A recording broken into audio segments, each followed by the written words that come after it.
ورفعنا ذكرك صدق الله مولانا العظيم.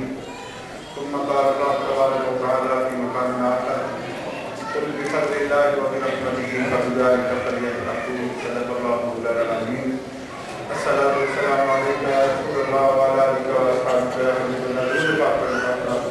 الصلاة والسلام عليك يا رسول الله وعلى آلك وأصحابك يا حبيب الله.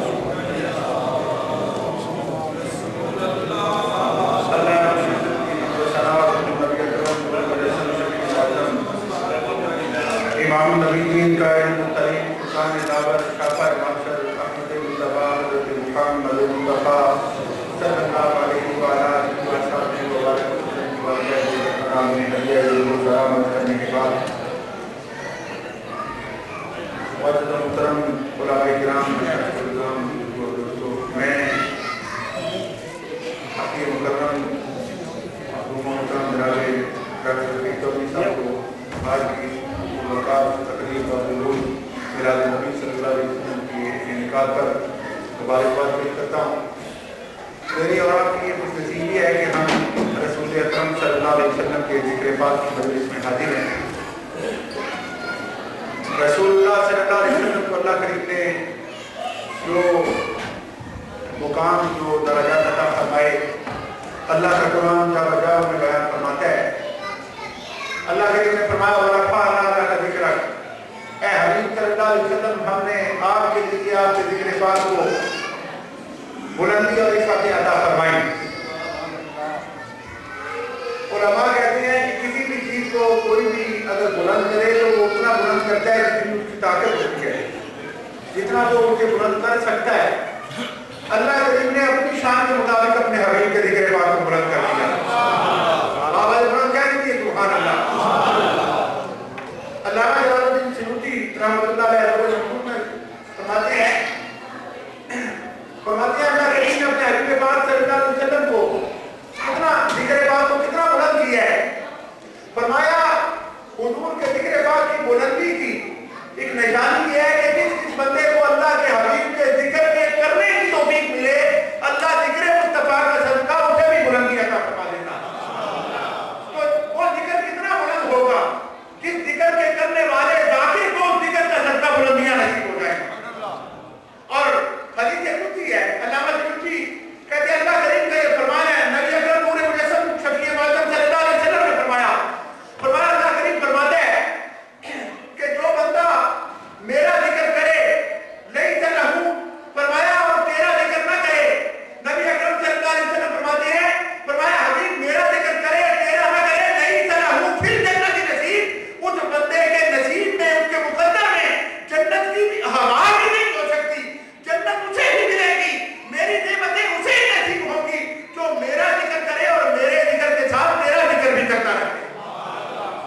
رسول اللہ صلی اللہ علیہ وسلم کا ذکر پاک جب حضور کا عاشق کرتے ہیں، نبی اکرم صلی اللہ علیہ وسلم کا غلام کرتے ہیں، اللہ کے حبیب پاک صلی اللہ علیہ وسلم کے ذکر پاک کو کرنے کے بعد اللہ کریم اس بندے کو یہ مقام عطا کرتے ہیں کہ اسے قرب مصطفیٰ نصیب ہوتا ہے، اور جسے قرب مصطفیٰ نصیب ہو، جسے معرفت مصطفیٰ نصیب ہو، جسے رسول اللہ صلی اللہ علیہ وسلم کی چوکھٹ کی گدائی نصیب ہو، اسے اللہ کا قرب نصیب ہوتا ہے، اسے پھر اللہ کی معرفت نصیب ہوتی ہے۔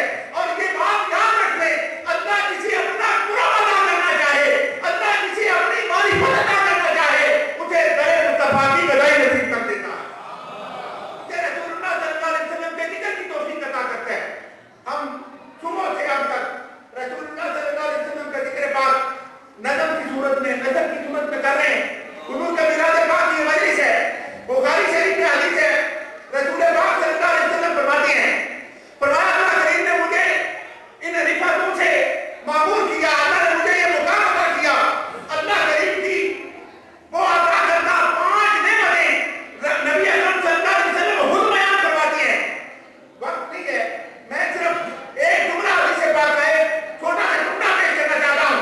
انہوں نے فرمایا جوہیلت دیانت مسجداً وطہورا، فرمایا انبیاء کرام رسول اکرام پہلے نصیب لاتے رہے، اللہ انہیں بلندیوں کی کہکشاں عطا کرتا رہا، اللہ انہیں معجزات عطا کرتا رہا، رفعتیں اور بلندیاں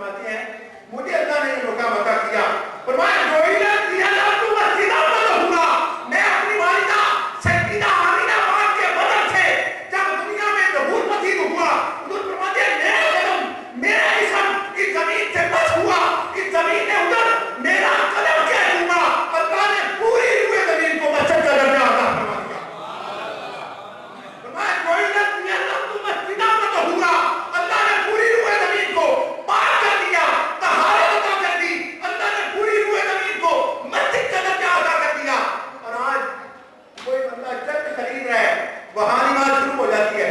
کوئی بندہ گراؤنڈ میں نماز پڑھ رہا ہے, کوئی بندہ گھر میں نماز پڑھ رہا ہے. یہ کیا ہے؟ یہ صدقہ ہے میلاد مصطفیٰ صلی اللہ علیہ وسلم کا. یہ حضور کے میلاد کا صدقہ ہے. رسول اللہ صلی اللہ علیہ وسلم نے فرمایا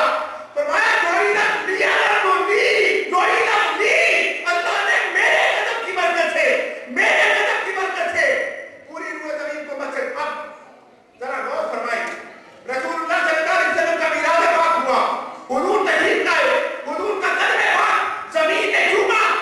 صرف اتنا ٹکڑا زمین کا پاک نہیں ہوا, صرف وہ ایک خاص کمرہ پاک نہیں ہوا, صرف سیدہ آمینہ پاک کا وہ گھر پاک نہیں ہوا, صرف مکہ پاک کا وہ محلہ یا بستی مکہ یا عرب پاک نہیں ہوا. رسول اللہ صلی اللہ علیہ وسلم کی عظمت کو دیکھیے ذرا کہ رسول اللہ تشریف لائے, زمین نے قدم مصطفیٰ کا چھوا. اللہ نے صرف مکے کو پاک نہیں کیا, صرف عرب کو پاک نہیں کیا, بلکہ رسول اللہ کے قدم کی برکت کی وجہ سے اللہ نے زمین کو سمندر کی تہ سے بھی پاک کر دیا اور پہاڑوں کی چوٹیوں سے بھی پاک کیا.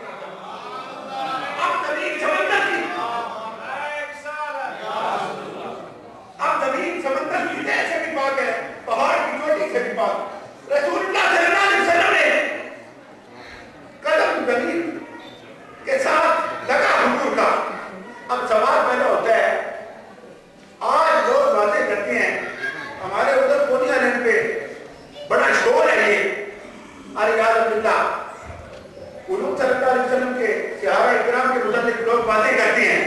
میں ایک جملہ کہنا چاہتا ہوں, رسول اللہ صلی اللہ علیہ وسلم کا یہ صحیح مرفوع غیر مجروح حدیث ہے, اور اس حدیث پاک میں امام بخاری کو سب سے زیادہ نام ہے پوری بخاری شریف کے, وہ یہ حدیث پاک ہے. یہ حدیث پاک ہے رسول اللہ صلی اللہ علیہ وسلم کا قدم پاک اگر زمین کے ساتھ مس ہوا, مکہ پاک کے اس حضور کے مکان مبارک کے اس آخر مقام کے ساتھ جب زمین نے حضور کا قدم چھوما, پوری روح زمین پاک ہو گئی. ابو بکر صدیق کتنا پاک ہوگا جو 23 پتھر رسول اللہ کے ہاتھ رکھے ہوئے. وہ فاروق اعظم کتنا پاک ہوگا جو شام و شہر میں حضور کے ساتھ, جو حضر و سفر میں بھی حضور کے ساتھ, جو مکہ و مدینہ میں بھی حضور کے ساتھ, جو ظاہری زندگی میں بھی حضور کے ساتھ تھے, اور موت کے دروازے سے گزرنے کے بعد بھی گنبد خضرا میں حضور کے ساتھ رہتے ہیں. حضور کے صحابہ کتنے پاک ہوں گے جو جسم مصطفیٰ ہے, جو خون رسول ہے, وہ اہل بیت نبوت کتنی پاک ہوگی. اور اہل سنت کا عقیدہ ہے کہ ایمان اسے ہی نصیب ہوتا ہے جو رسول اللہ کی ساری نسبتوں کا حیا کرنے والا ہو. اگر کوئی بندہ اہل بیت کا نام لے کر صحابہ پہ تبرہ کرے, وہ اسے بھی ایمان نصیب نہیں ہوا, اور جو صحابہ کا نام لے کے اہل بیت کا مخالف ہو اسے بھی نصیب نہیں ہوا. رسول اللہ کے میلاد کا پیغام ہی یہ ہے کہ رسول اللہ صلی اللہ علیہ وسلم تشریف لائے, خوشی بھی اسے نصیب ہوگی جو غلام مصطفیٰ ہو, اور رسول اللہ کی نسبتوں کا حیا بھی وہی کرے گا جو رسول اللہ کی غلامی کا پٹا اپنے گلے میں رکھتا. اور امام اہل سنت تاجدار بریلوی رحمۃ اللہ علیہ نے فرمایا تھا, فرماتی ہے